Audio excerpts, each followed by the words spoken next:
Hi అండి, నమస్తే. అసలు భారతదేశంలోనే ఇలాంటి ఆలయం ఎక్కడా లేదంట. ఎందుకంటే ఇక్కడ గంగమ్మ తల్లి శివయ్యని ఎప్పటికీ అభిషేకిస్తుందంట. ఎంతో మంది శాస్త్రవేత్తలు తెలుసుకోవడానికి ప్రయత్నించి ఆ ప్రయత్నంలో విఫలమయ్యారంట. ఈ టెంపుల్ గురించి పూజారి గారు అసలు ఎంత చక్కగా ఓపికతో వర్ణించారో. ఈ దేవాలయం దాదాపుగా 2000 ఏళ్ల కిందట మానవ సంచారంలో వెలుగులోకి వచ్చింది. పూర్వకాలం యతీశ్వరులు, నాగసాధువులు, యోగి పుంగవుల కోరిక మేరకు స్వామి ఈ 3 కొండలు తన యొక్క త్రినేత్రాలుగా ఉండబడి ఈ కొండల మధ్యలో స్వామి వెలిసినట్లు, స్వయంభూగా వెలిసినట్లు ఆనవాళ్ళు ఉన్నాయి. పూర్వకాలం మంది యతీశ్వరులు ఈ ప్రాంతంలో తపస్సు చేస్తూ మహాశివరాత్రి పర్వకాలానికి వారు ఆ కాశీ విశ్వేశ్వర దర్శించేవారు. ఇలా జరుగుతుంది. ఇందులో మహాశివరాత్రి పర్వకాలం వచ్చింది. స్వామి శంకర పశుపతీశ్వర మంగళం, నీలకంఠ మంగళం, నిగమ గమన మంగళం. స్వామి మా యొక్క జ్ఞానేంద్రియములు, పంచకోశములు, పంచేంద్రియములు ఉడిగిపోయిన స్వామి, దంతలు ఉడిగిన స్వామి, రాలేకపోతున్నామయ్యా శంకర, మాకు దర్శనమియ్యవా అని చెప్పి వారు స్వామిని ప్రత్యేకంగా స్తోత్రించగా స్వామి వారి యొక్క భక్తికి, భజనకు, స్తోత్రం మెచ్చి వచ్చా నేనే వస్తున్నా అని చెప్పి ఈ 3 కొండల మధ్యలో జగాయమానంగా ప్రకాశిస్తూ స్వామి వెలిసిన స్థలమే బుగ్గ.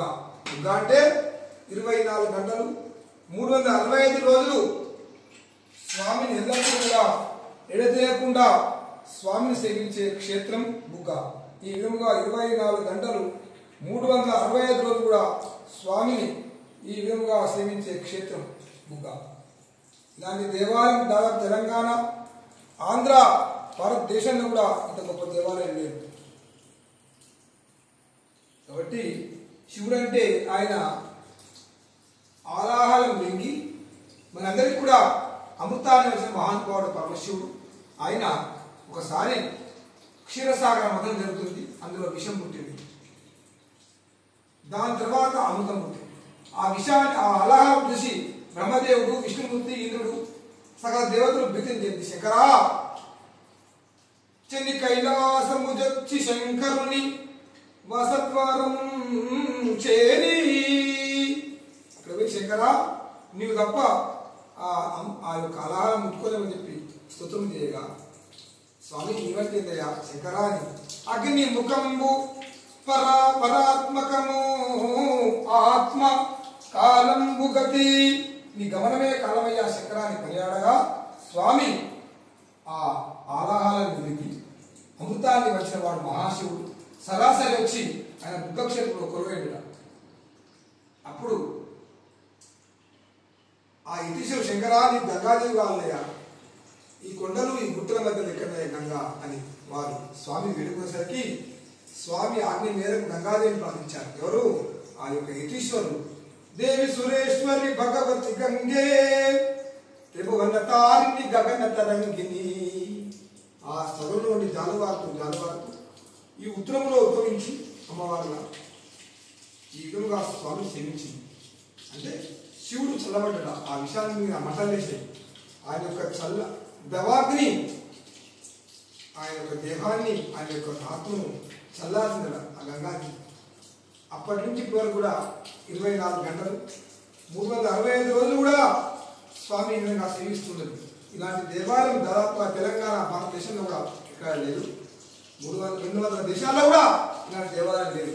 ఇక్కడ ఒకసారి అభిషేకం చేస్తే కోటి జన్మం కృతం పాపం, ప్రతి ప్రాణి కోటి జన్మం ఎత్తినప్పటికీ అన్ని పాపాలు కూడా హరించుకుపోయే గంగా. కోటి జన్మం కృతం పాపం దర్శనేన వినశ్యతి అభిషేకేన వినశ్యతి. ఇక్కడ ఒక్కసారి అభిషేకం చేస్తే కోటి జన్మల పాపాలు పోతాయి. ఎవరై ఎందుకు అంటే స్వయంభూగా స్వామి వెలిసింది. గంగాదేవి కూడా ఇక్కడనే వెలిసి స్వామిని సేవించింది. ఇంతటి మహా దేవాలయం ప్రపంచంలో ఎక్కడ కూడా ఇంత గొప్ప దేవాలయం లేదు. అందువల్ల ఇక్కడ ఒకసారి అభిషేకం చేస్తే లక్ష లక్ష లక్షలు ఇంత పంచమసం కోటి జన్మాల పాపాలు పోతాయి. కాబట్టి అంత గొప్పది ఈ గంగాదేవి. స్వామివారిని సేవిస్తూ అలా దక్షిణంలో వెళ్ళి ఆ కొనేరులో పడతారు. అక్కడ ఎవరైతే స్నానం చేస్తారో రోగనాశిని పాపనాశిని దుఃఖనాశిని పోయి సకల మానవులు ఏమవుతారు పునీతులు అవుతారు. అంత గొప్ప దేవాలయం బుగ్గ. కాబట్టి ఇక్కడ బుగ్గలో స్నానం చేయడం వల్ల సర్వ దోషాలు సర్వ పాపాలు పోయి సకల మానవులు కూడా ఈ గంగాదేవి వలన వాళ్ళు పునీతులు. ఈ దేవాలయం మంచిర్యాల డిస్ట్రిక్ట్ బెల్లంపల్లి మండలం కనాల గ్రామంలో ఉంది. మహాపుణ్యక్షేత్రం. ఆలయ అర్చకులు శ్రీ రాంపట్ల వెంకటేశ్వర శాస్త్రి 8897468973. దేవస్తు శుభం కలుగుగాక. త్రిగుణాకారం త్రినేత్రం చతురాయుధం జన్మ పాప సంహారం ఏకబిల్వం చేపట్టు ఏకబిల్వం శివార్పణం. బలో కైలాస భగవానికి జై. బలో కైలాస భగవానికి జై.